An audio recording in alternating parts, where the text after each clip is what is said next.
Welcome back to part 3 of our conversation with Judy Heumann. It turns out that I was delighted to find out that Judy shares a passion of that's a huge part of my life, that is to say, music. And I thought we would discuss the the way in which music has played a role in Judy's life. I'm probably going to chime in with some uh, some of my own memories. But Judy, why don't you start the ball rolling, please? So my parents were very out of the box thinkers. So, like you, I had polio, and like you, I'm a quadriplegic. And so I have limited use of my hands and arms. And my parents decided that my brothers and I would take piano lessons. Because for me, it was both a combination of beginning to play music, but also exercise for my hands. I was never a great piano player because my hands aren't strong enough. My stretch across the keyboard is not really there. My right hand can't really play that nimbly, but nonetheless, I took lessons for a number of years. And I always liked to sing. And so I performed at our synagogue. We went to a small German Jewish synagogue, and we did the production of My Fair Lady, and I was cast as Eliza Doolittle. And then when I was in elementary school, we had a great speech pathologist who also put on a show, and she also chose My Fair Lady, and I also played Eliza Doolittle. And at camp, I played Peter Pan. And then when I was about 15 or so, I started taking voice lessons. And the teacher was the organist at the Methodist church up the block in our neighborhood. So I would sing in the choir, and I did solo work also. So Christmas Eve, one Christmas, I sang "O Holy Night," and I would sing at bar mitzvahs and weddings. And there's a guy in New York called Cyrus Abbey. And Oh do my, you know Cyrus? oh my goodness, he's a good friend of mine. Well, so talk to Cyrus. So Cyrus was not religious at all before he met his wife. And he ran, I mean, let's see, he was a spiritual person, but he wasn't religious like he is now. Anyway, he ran this program for performers who would sing in nursing homes and different places like that. So my father would drive me. I also met Cyrus and did a number of performances through that group.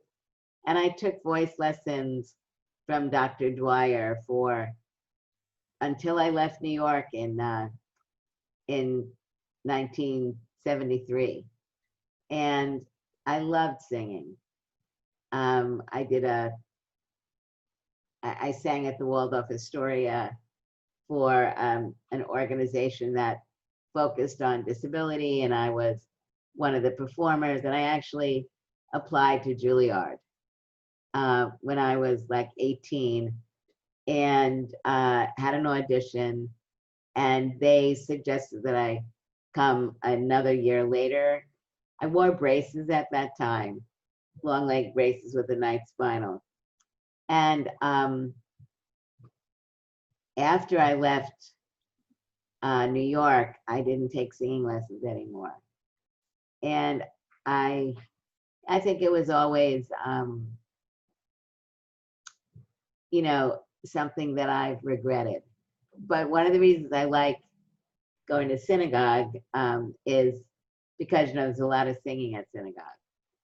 And so that's a place where I would get to sing and, with everybody else. And over the years, now I'm 72, so my breathing capacity has gotten less, and I don't wear braces like I did until I was like 20. And I think that also impacted my strength for singing. But I love music. And I know you were saying, what do I like? I feel like one of the adverse effects of COVID for me has really been to kind of shut down part of that part of me that, would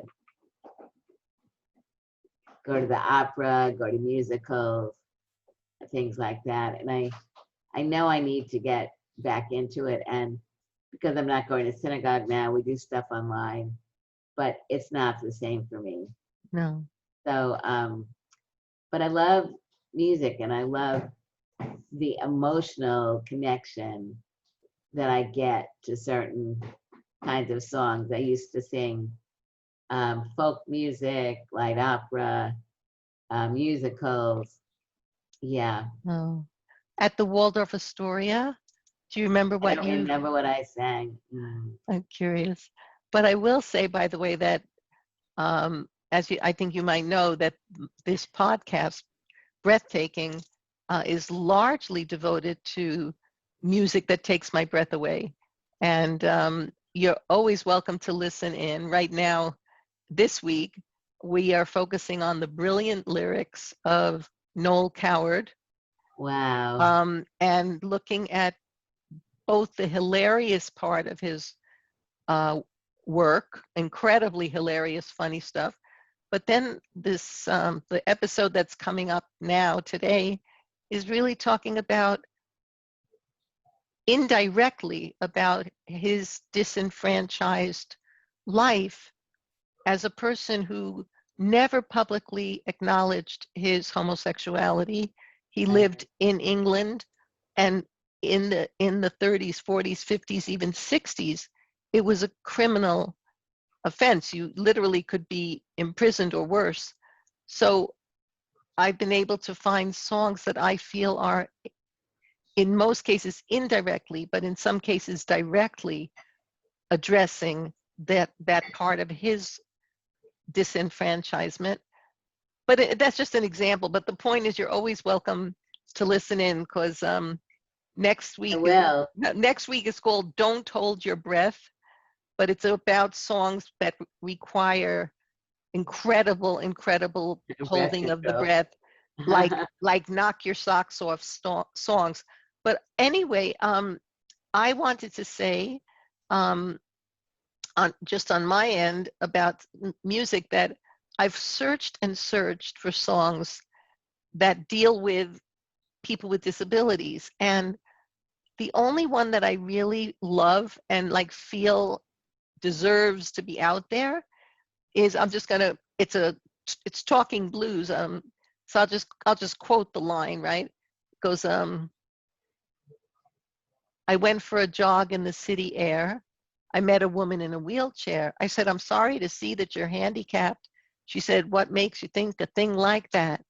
And she looked at me real steady, and she said, you want to drag? Um, and but then I don't know if you knew these songs, but there was this song on the radio. It it went something like, a friend of mine is going blind, and through the dimness, he sees so much better than me. And I just want to go, oh, gag me with a spoon. I mean, it, you see what I mean? Like, we don't want songs like that. Hmm. So over the years, I've collected snippets of songs that are not about disability, but that in some way speak to me as a disabled person. Or are Um, about disability, but not from the perspective of a disabled person. right, exactly. So I don't know.